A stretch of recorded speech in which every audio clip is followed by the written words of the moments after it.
Hello friends. अगर आपको exam से डर लगता है, अगर आपको लगता है कि कॉम्पिटिटिव एग्ज़ाम्स के लिए बहुत एक्स्ट्रा ऑर्डिनरी स्टडी की जाती है, लाइक जेईई और नीट के लिए आपको बहुत एक्सेसिव अलग से out of the box rigorous study करनी है, तो एक बार इस एग्ज़ाम स्ट्रक्चर को समझिए। हो सकता है आपका परसेप्शन चेंज हो जाए, और अगर आपने इस माइंडसेट को फॉलो किया तो I can guarantee you with the same amount of efforts you can score even better. That is my promise to you. Okay guys, so क्या स्टडी एंड ओनली स्टडी से एग्ज़ाम क्रैक होता है? कि आपको लगता है कि आपने बहुत अच्छे से प्रिपरेशन कर ली और अगर एग्ज़ाम वाले दिन आपको हेडेक हुआ, still you can perform the same results? क्या एग्ज़ाम से पहले आपको एंजाइटी और टेंशन होती है? एग्ज़ाम में एंजाइटी और टेंशन होना स्वाभाविक है, बट इतनी एंजाइटी और टेंशन कि आपका एग्ज़ाम ही बिगड़ जाए, दैट इज़ नॉट डिज़ायरेबल। क्या एग्ज़ाम के टाइम आप नर्वस फील करते हैं और एग्ज़ाम प्रेशर में सिली मिस्टेक्स करते हैं? देखो, अगर आप एग्ज़ाम में एक्सेसिव नर्वस होंगे तो आपकी जो एरर्स है वो बढ़ती है और इससे आप नेगेटिव स्कोर करते हैं। ठीक है। क्या आपको भी एग्ज़ाम देने के बाद लगता है कि आप इससे बेहतर कर सकते थे? एग्ज़ाम से बाहर आके लगता है कि ये क्वेश्चन इजी था, क्वेश्चन स्ट्राइक होने लगते हैं एग्ज़ाम के बाद? अगर आपको ये सब लगता है तो इन सभी क्वेश्चंस के आंसर आपको इस वीडियो में मिलेंगे। तो चलिए जानते हैं सभी क्वेश्चंस के आंसर आपके अपने यूट्यूब चैनल डॉक्टर बाबाजी कोटा वाले पे। Before discussing, let me introduce my self. Why I am the right person, what is my credibility? So आप ये देख सकते हैं, this is me. I use to teach at Kota coachings. मैंने 18 महीने करीब कोचिंग में पढ़ाया है और ये भी मैं ही हूँ। This is also me. I worked eight IIT Gandhinagar and अभी मैं यहाँ पे मैं जिन बच्चों से इंटरेक्ट करता था वो सब कोचिंग गोइंग स्टूडेंट्स थे। यहाँ पे जिन स्टूडेंट से मैं इंटरेक्ट करता हूँ, all are selected in JEE advance. So मैंने एक कॉमन चीज़ ऑब्जर्व करी है, जो स्टूडेंट्स सेलेक्ट होते हैं उनकी क्या स्पेशलिटी होती है, क्या उनकी अप्रोच होती है, आज उसको डिस्कस करते हैं।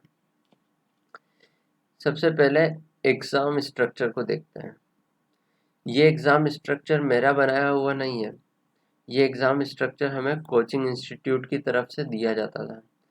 यही पैटर्न हम फॉलो करके आपके वीकली टेस्ट डिज़ाइन करते थे। एक बार इस एग्ज़ाम स्ट्रक्चर को समझते हैं। इजी वाला पार्ट है 40 to 50%, मॉडरेट वाला पार्ट है 25 to 35%, और टफ, जिसको आप रियल टफ बोल सकते हैं, that is just about 20 to 25%। मतलब आपके एग्जाम में से 100 मार्क्स में से 25 मार्क्स ही टफ हैं, बचे हुए 75% यू कैन स्कोर। और अगर आपको कोई एग्ज़ाम टफ लगता है, दैट इज़ जस्ट बिकॉज कि हम इजी वाला सेक्शन 50 से कम करके 40 पे ले आते हैं। अगर हम इजी को 40 की तरफ लाएंगे तो ओनली 40% ईजी रह जाएगा, और मॉडरेट, जिसको जो मीडियम लेवल के क्वेश्चन है, वो 35 तक पहुंच जाएंगे। तो आपको एग्ज़ाम टफ लगने लगेगा क्योंकि उसमें मीडियम लेवल के क्वेश्चन बढ़ चुके हैं जिसमें थोड़ी बहुत कैलकुलेशन इन्वॉल्व होती है। बट स्टिल टफ क्वेश्चंस तो 25% से ज़्यादा हम रख ही नहीं सकते, दैट इज़ स्ट्रिक्टली रेस्ट्रिक्टेड। अगर हम वहीं पे एग्ज़ाम में अगर इजी क्वेश्चन को 40 से बढ़ा के 50% तक ले जाते हैं और मॉडरेट क्वेश्चन को 25% पे ले आते हैं, तो आप देखेंगे कि आपको एग्ज़ाम इजी लगने लग जाएगा रिलेटिवली, और आपको उसमें अच्छा स्कोर कर सकते हैं। बट फिर भी अगर हम देखें ओवरऑल, तो 75% कंबाइंड में किसी भी कॉम्बिनेशन में ले, 75% सेक्शन एग्ज़ाम का ऐसा होता है जो आप लोगों के लिए बना होता है। 20 to 25% थोड़ा चैलेंजिंग पार्ट होता है। इसके लिए आपको excessive study, rigorous study, out of box thinking, ये सब चाहिए होता है। सपोज, चलो मैं फिज़िक्स का एक एग्जांपल लेता हूँ। कि अगर आपको ये 75% स्कोर करना है तो NCERT HCV are more than sufficient. Of course your class notes उनको भी इंक्लूड करेंगे, लेकिन अगर आपको दिस टफ वाला 20 to 25% क्वेश्चंस करना है तो आपको इरोडो जैसी बुक्स को रेफर करना पड़ेगा। ठीक है, तो फिर अगर हम HCV मतलब अपना जो नॉर्मल लेवल की स्टडी है अगर उसको भी कंटिन्यू करते हैं तो 75% तो ला ही सकते हैं। अभी के लिए इस डिस्कशन को यहाँ पे रोकते हैं और एक बार कट ऑफ पे नज़र डालते हैं। Let's have a look at the cut off IIT JEE NEET. Okay, so ये JEE मेंस की कट ऑफ है 2020 में। क्या कट ऑफ रही है? 29.66%, दैट इज परसेंटेज। तो 30% से रफली अराउंड 30% बोल सकते हैं। ये 25% के आसपास है, 24.9। ये 21% के आसपास है। अगर आप पूरा ओवरऑल इसको देखेंगे तो 30% से ज़्यादा मैक्स टू मैक्स 30% ही कट ऑफ जाती है। ये बात है JEE मेंस की। अभी JEE एडवांस के बारे में देखते हैं।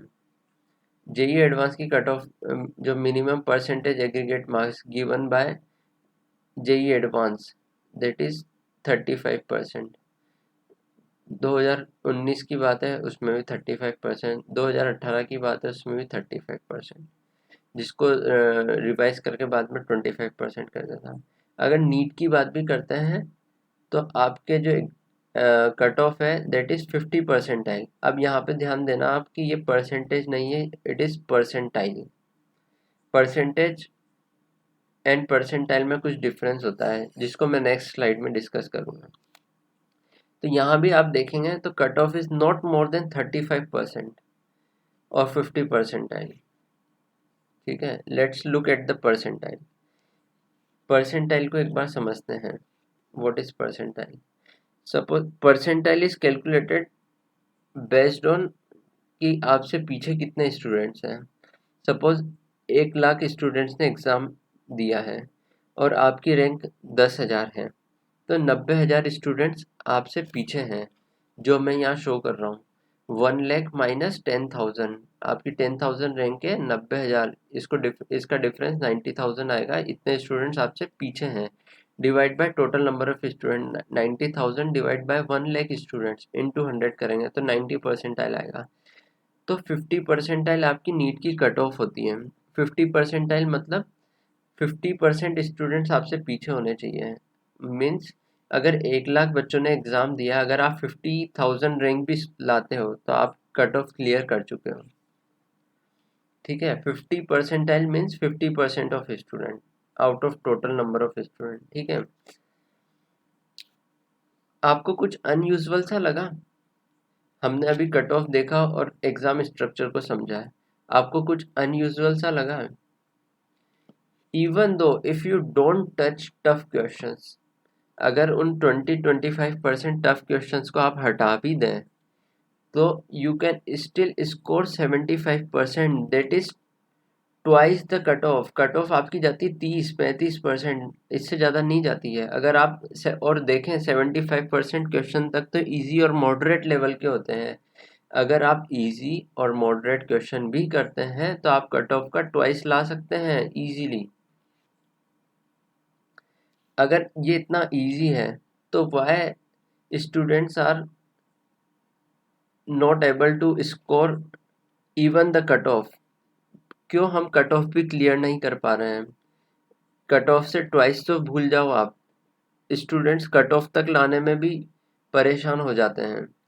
तो what is the real problem here? Real problem here is exam में आप लोग जाते हैं, आप लोग सोचते हैं कि 100% क्वेश्चंस करने हैं। अगर आपसे एक क्वेश्चन भी नहीं होता एग्ज़ाम के टाइम पे तो आपको लगता है कि आपका पेपर ख़राब होने वाला है, आपका सिलेक्शन नहीं होगा। फिर आप सेकंड क्वेश्चन पे की तरफ बढ़ते हैं और आप निगेटिव एटीट्यूड के साथ बढ़ते हैं। तो हो सकता है जो मॉडरेट लेवल का क्वेश्चन है वो भी आपको टफ लगने लग जाए, और इस तरह से एक मोमेंटम, नेगेटिव मोमेंटम एग्ज़ाम के टाइम पे डेवलप हो जाता है, जिसके कारण आप इजी क्वेश्चंस में भी सिली मिस्टेक्स करते हैं और निगेटिव स्कोर करते हैं। तो what is the solution to this, इसका सॉल्यूशन क्या है? The only solution is exam mind set. I repeat, the only solution is exam mind set.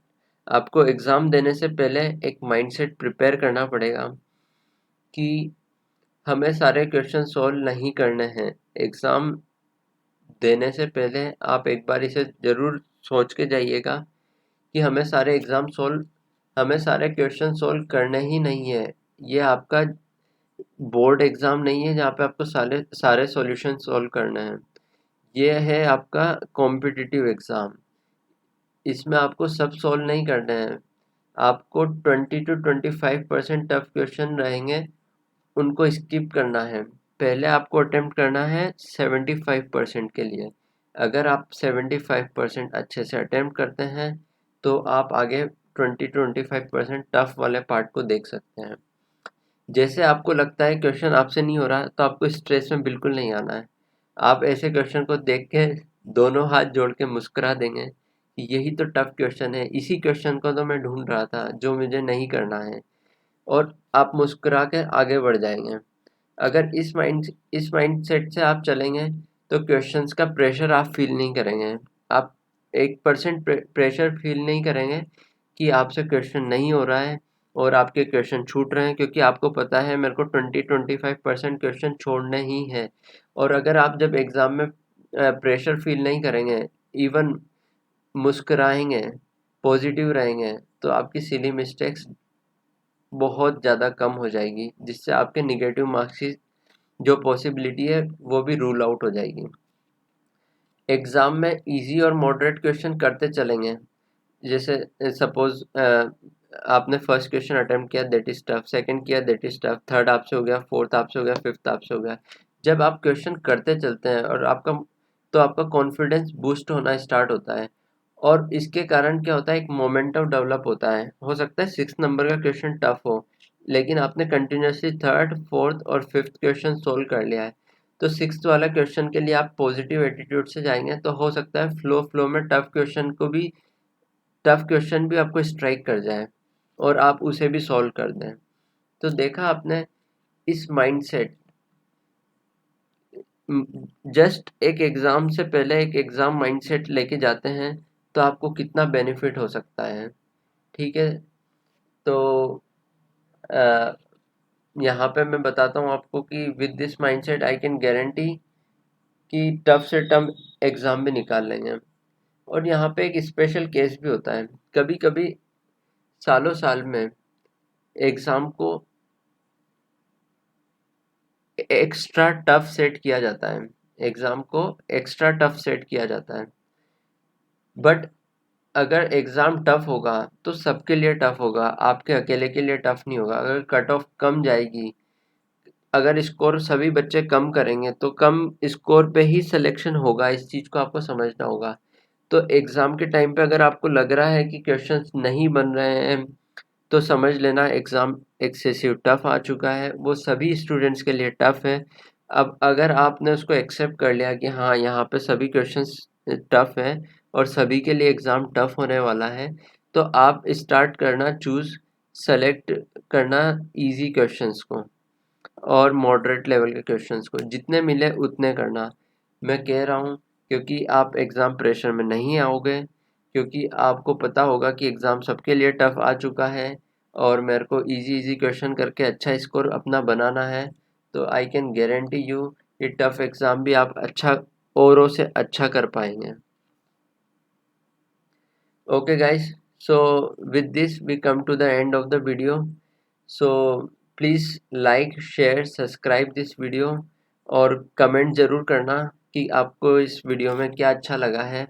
And आप नीचे कमेंट करके ये भी लिख सकते हैं कि किस टॉपिक पे आप नेक्स्ट वीडियो देखना चाहते हैं। And in this channel we provide physics HCV complete solutions. Our team members are working on HCV complete solutions, maths concepts, chemistry tricks, and mental preparation for the exam like this one. Okay, thank you guys.